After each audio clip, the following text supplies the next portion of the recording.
Bonjour et bienvenue sur cette vidéo, je suis David pour OrdiRépar.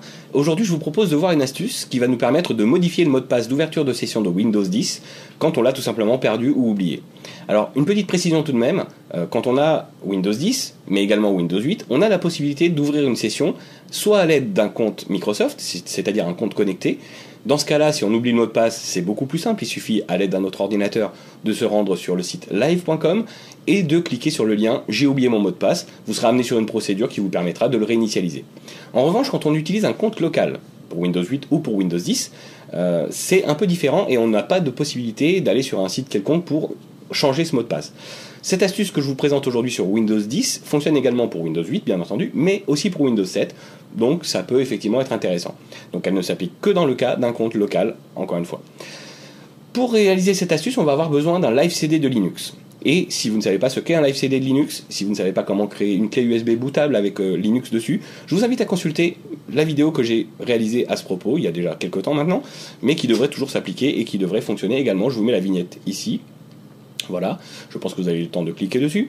Donc, si vous avez effectivement suivi cette procédure, et maintenant si vous êtes muni d'une clé USB bootable contenant une distribution de Linux dessus, je vous propose de passer devant l'écran et de voir comment on va utiliser une ruse finalement pour pouvoir quand même accéder à l'ordinateur et du moins changer le mot de passe du compte utilisateur principal qu'on utilise. Voilà, je vous propose de passer devant l'écran et on va voir comment ça se passe.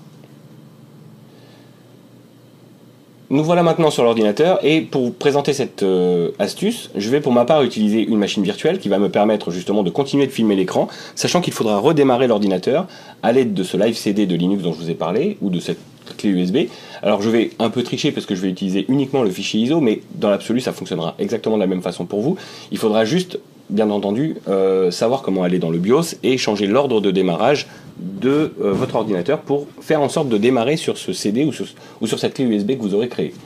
Donc je vais démarrer ma machine virtuelle avec Windows 10 simplement pour poser le décor et vous montrer simplement ce qui va se passer, sur quelle partie du système on va jouer, sur quel élément en tout cas visuel on va pouvoir jouer, de façon à avoir accès à l'ordinateur, même si on a oublié le mot de passe.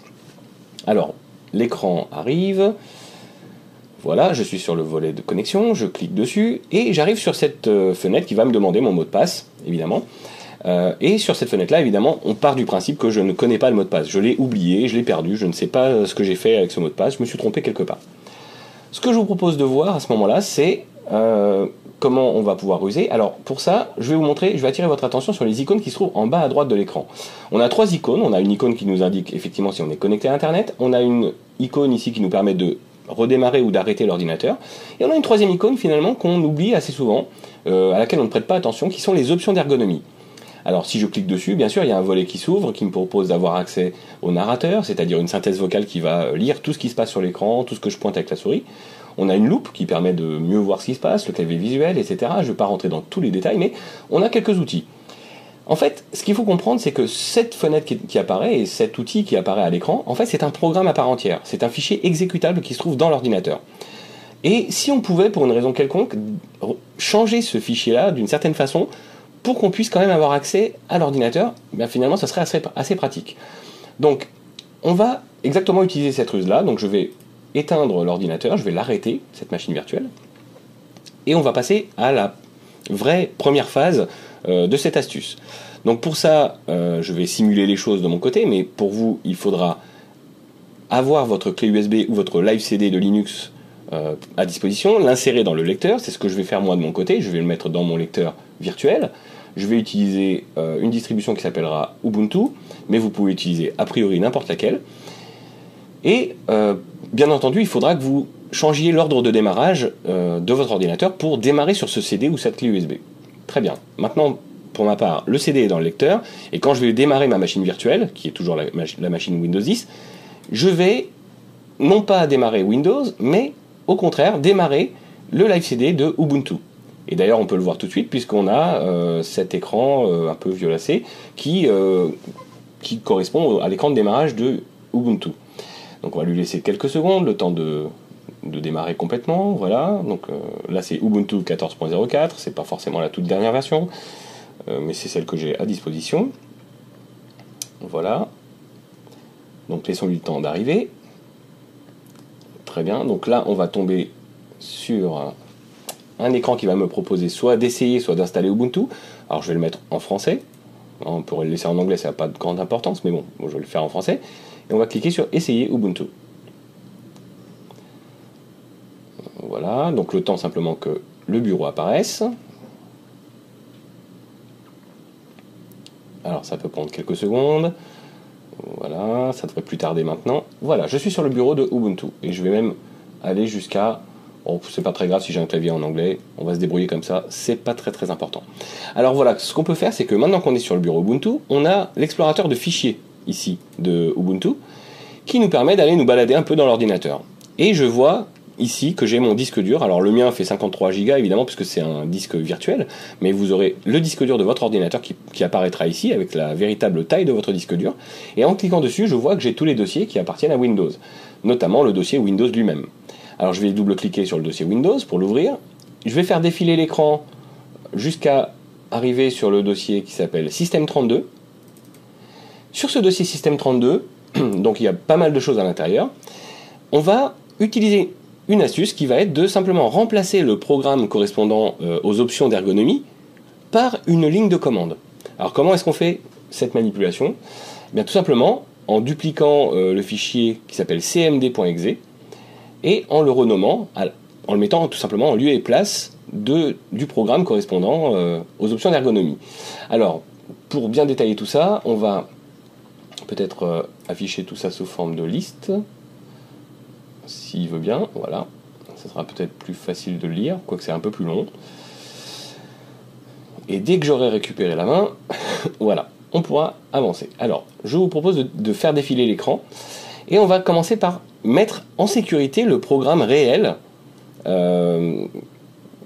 des options d'ergonomie. Ce programme, il commence par la lettre U, et il s'appelle Utilman. Alors, Utilman, on va descendre comme ça, hop, un tout petit peu plus bas, voilà. J'ai un programme ici qui s'appelle utilman.exe.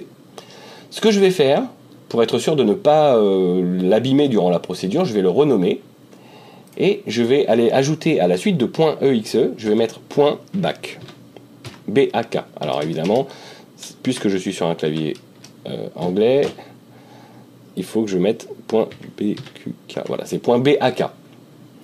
Donc je conserverai ce fichier-là qui s'appellera maintenant utilman.exe.bak et on va remonter dans notre liste pour aller chercher un autre programme qui est celui de la ligne de commande. Et ce programme-là, il s'appelle cmd.exe. Donc on va redescendre un tout petit peu et je devrais le trouver là-haut. Voilà, je suis pas très loin. Voilà, cmd.exe. Ce cmd.exe, je ne vais pas le supprimer, je ne vais pas le renommer, je vais simplement le copier. Et je vais aller le coller. Alors, on va le coller ailleurs, hein, peu importe. Alors, on va le mettre sur le bureau pour l'instant, c'est pas grave. On va le coller sur le bureau. Donc, je vais réduire ça. Donc, j'ai mon fameux programme qui s'appelle cmd.exe. Je vais le renommer et je vais l'appeler. Alors, utilman.exe. En fait, je vais faire croire à Windows que ce programme est évidemment le bon programme. Je vais ensuite le couper de là et le remettre dans le dossier. Alors, c'est pas celui-là, c'était... Hop. Bon, c'est pas grave, j'y retourne. Windows. System32. Alors, hop. Bon.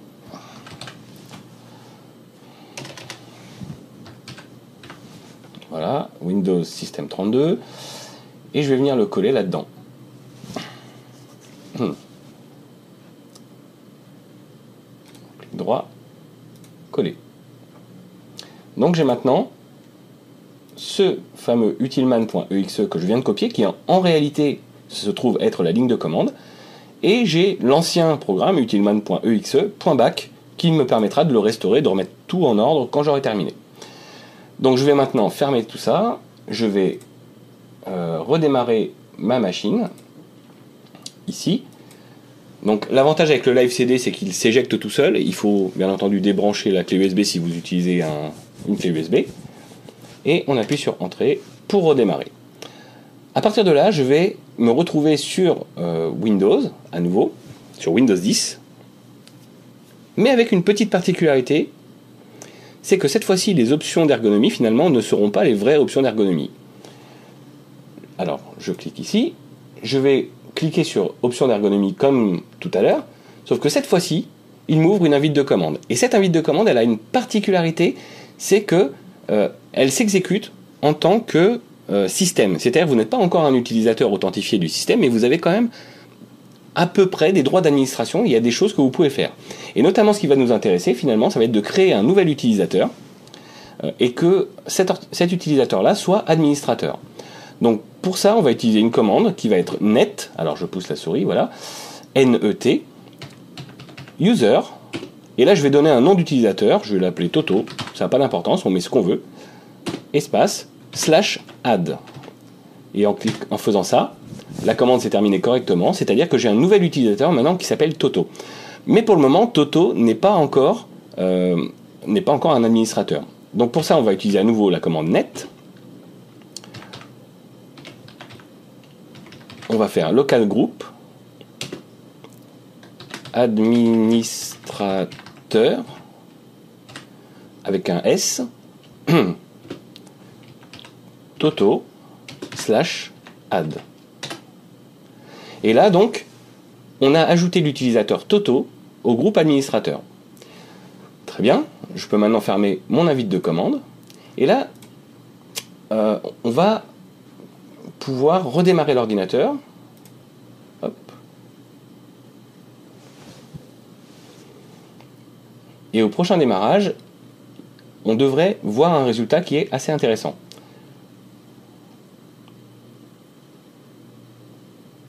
Donc, voilà, l'ouverture de session va arriver.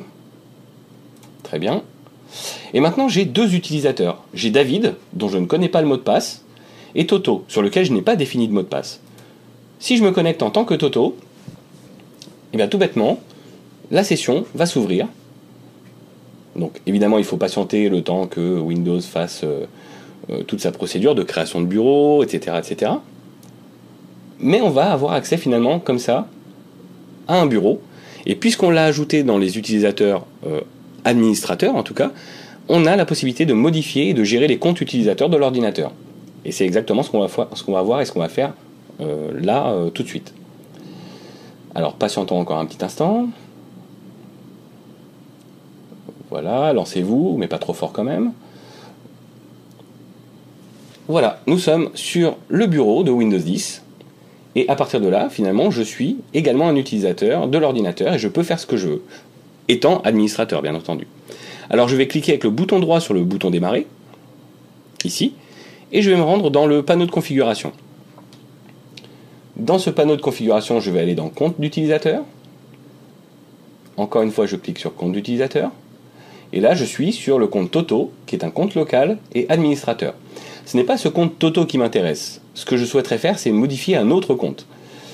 Du coup, on va aller cliquer ici sur Gérer un autre compte. Et le compte sur lequel je souhaiterais me connecter, c'est le compte David. Alors sur le compte David, je clique dessus. Et je peux maintenant modifier ou carrément supprimer le compte si je le souhaite. Moi, c'est pas supprimer le compte, bien entendu, j'en ai besoin de ce compte-là. Je vais cliquer sur Modifier le mot de passe. Tout bêtement, je n'ai qu'à entrer un nouveau mot de passe. Donc je vais mettre... voilà, peu importe, je mets ce mot de passe là. Et je vais mettre une indication qui sera... voilà, passe, peu importe. Je clique Modifier le mot de passe. Et à partir de ce moment-là, le mot de passe que je viens d'entrer, c'est un mot de passe que je connais forcément, bien entendu, notez-le. Et je vais pouvoir me connecter sur ce compte-là sans aucune difficulté. Donc, je clique maintenant sur le bouton démarrer. Je viens ici, cliquer sur Toto, je clique se déconnecter. A priori, je n'ai plus besoin de ce compte Toto. Donc, j'ouvre ma session maintenant sur David. Je n'ai qu'à taper le mot de passe que j'ai choisi. Et bien entendu, la session va s'ouvrir sans aucune difficulté. Alors maintenant, ce qu'on va faire, c'est qu'on va faire un petit peu de ménage après nous, c'est-à-dire qu'on va pas laisser les choses comme ça, parce que ce compte Toto, déjà, on n'en a plus besoin. Et surtout, on a modifié un programme du système qui pourrait éventuellement nous servir sur les options d'ergonomie. Donc, la première chose qu'on va faire, c'est cliquer avec le bouton droit sur le bouton démarrer. Ensuite, on va aller dans le panneau de configuration, également dans les comptes d'utilisateurs. Je clique à nouveau compte d'utilisateur. Je vais gérer un autre compte, toujours.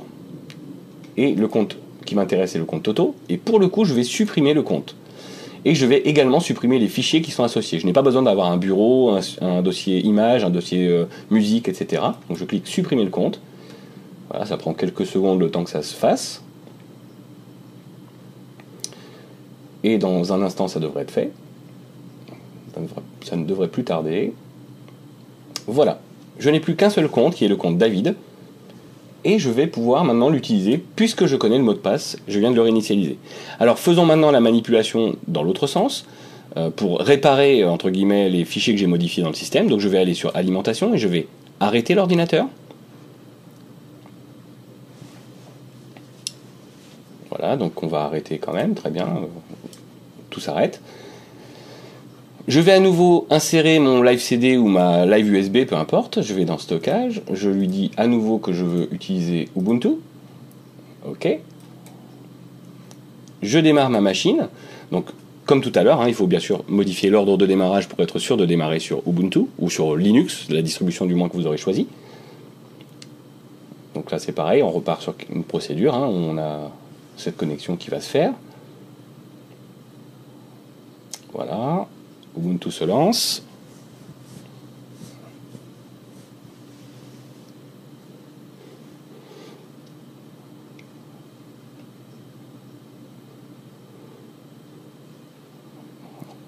Ok. Nous allons dans Français, essayer Ubuntu.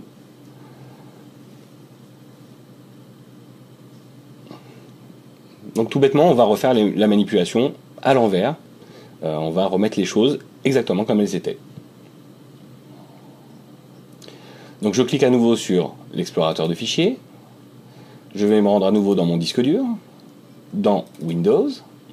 Je vais aller dans Système 32. Voilà. Donc je laisse le temps que les icônes apparaissent. Et là, le rétablissement en fait des fichiers va être un peu plus simple puisque je n'ai pas à recopier quoi que ce soit. Je vais simplement supprimer le fameux fichier utilman que j'ai créé et je vais renommer le fichier original. Donc je vais me placer là, je vais faire util, alors c'est utilman, voilà. Hop, très bien. Donc utilman.exe qui se trouve ici, c'est mon fichier avec mon invite de commande. Et ici, c'est le fichier original. Donc je viens ici, je le supprime. Donc alors on va move to trash, ok. Je vais ensuite renommer ce fichier là ici pour tout simplement retirer le .back qui se trouve au bout de la ligne et je suis revenu sur le vrai fichier. Je peux maintenant redémarrer mon ordinateur, donc voilà, redémarrer. Donc très bien, j'appuie sur entrée. Donc là, Windows va redémarrer normalement. On va déjà s'assurer que les options d'ergonomie fonctionnent et qu'on peut ouvrir la session avec le mot de passe qu'on a défini à l'instant. Donc juste le temps d'accéder à mon ouverture de session. Très bien. Voilà. Je clique à nouveau sur cette icône d'options d'ergonomie et en principe tout est rentré dans l'ordre. Je retrouve mon menu ici d'options d'ergonomie. Parfait. Si maintenant je viens taper mon mot de passe, j'ai bien le message bienvenue et je vais me retrouver dans un instant sur le bureau. Voilà, le bureau s'ouvre et j'ai à nouveau accès à mon bureau, à mon Windows, à ma session, comme si de rien n'était, et je n'ai plus aucune trace de la manipulation que je viens faire. Je vous propose qu'on se retrouve dans le monde réel pour une petite conclusion. Et bien voilà, on a vu ensemble comment modifier le mot de passe d'un compte utilisateur sur Windows. À noter toutefois, et encore une fois, que ça ne concerne que les comptes utilisateurs locaux. Si vous utilisez un compte Microsoft pour ouvrir votre session et que vous avez oublié le mot de passe, je vous invite vraiment à vous rendre sur le site officiel de Microsoft qui est live.com, live.com, et sur ce site-là, vous avez un lien qui dit « J'ai oublié mon mot de passe » et en cliquant sur ce lien, vous serez guidé à travers une petite procédure qui vous permettra de réinitialiser votre mot de passe. En l'occurrence, on était bien sur un compte local et on l'a fait sur Windows 10. Donc on a vu ensemble que ça fonctionnait, mais notez également que ça fonctionne sur Windows 7, Windows 8 et Windows 8.1. On peut l'appliquer également dans ces cas-là. Il existe plusieurs autres méthodes pour changer le mot de passe, ou du moins réinitialiser les mots de passe dans Windows. Alors plusieurs, il n'y en a pas des milliards non plus, mais il en existe quelques autres. Pour ma part, de toutes les méthodes que j'ai vues, celle-ci est malgré tout celle que je préfère. Non pas que les autres ne fonctionnent pas. En l'occurrence, j'ai très longtemps utilisé un outil qui s'appelait NT Offline Password, qui permet effectivement de réinitialiser les mots de passe. Malheureusement, cet outil-là n'est pas un outil qui a été fourni par Microsoft, et bien qu'il fonctionne bien, qu'il n'y ait pas particulièrement de problème avec, il y a toujours le risque que quelque chose se passe mal, puisqu'il va modifier des choses à des endroits qui ne sont pas forcément naturels. Je préfère pour ma part utiliser l'outil qui se trouve dans Windows, qui permet de gérer les comptes utilisateurs quand c'est possible. Et en l'occurrence, là, on a vu ensemble que c'était possible. Voilà, c'était une petite parenthèse, c'était une petite précision que je voulais apporter tout de suite. Donc, bien entendu, pour pouvoir manipuler tout ça, pour pouvoir aller accéder à une invite de commande, il a fallu passer par un LFCD donc, de Linux. Il a fallu aller modifier quelques fichiers. Donc, prenez bien soin, néanmoins, à sauvegarder le fichier utilman.exe ou à le renommer, comme on l'a fait dans cette vidéo, pour pouvoir revenir en arrière si on en avait besoin. Dans tous les cas, ce n'est pas un programme vraiment indispensable de Windows, même s'il ne fonctionne pas, bah écoutez, c'est pas grave, hein, ça fonctionne, Windows démarrera quand même, mais ça peut être pratique de l'avoir, notamment pour la loupe, pour le clavier visuel, donc ce serait bien de pouvoir revenir en arrière, et il vaudrait mieux éviter de casser les choses, puisqu'on est là en principe plutôt pour les réparer. Voilà, c'était encore une petite précision que je souhaitais vous apporter. Dans tous les cas, j'espère que cette vidéo vous a plu, qu'elle vous a aidé. Si cette vidéo vous a plu, n'hésitez pas à la partager sur les réseaux sociaux, sur Facebook, Twitter, voilà. N'hésitez pas à l'échanger, à en parler. N'hésitez pas également à laisser un pouce vers le haut, ça sera toujours apprécié. Si vous n'avez pas apprécié la vidéo, vous pouvez aussi laisser un pouce vers le bas, c'est pas grave. N'hésitez pas également à laisser un commentaire ou à poser des questions dans la zone de commentaires de YouTube. J'essaierai d'y répondre, effectivement, selon mon emploi du temps, et si je peux vous répondre, je ferai mon maximum en tout cas. Voilà, n'hésitez pas également à vous abonner pour être au courant des prochaines vidéos qui vont arriver. En attendant, c'était David pour Ordi Répare, et je vous dis à bientôt.